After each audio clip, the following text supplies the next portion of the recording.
installing a fan cage and fans.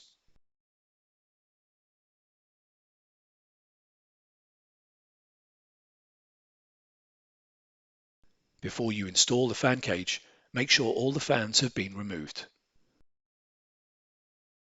Align the fan cage with the guides on both sides of the chassis and then lower it into the chassis.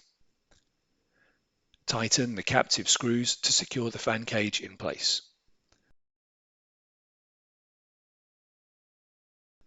Align a fan with a slot in the fan cage and then push it into the slot until it clicks into place. Repeat this procedure until all the fans have been installed.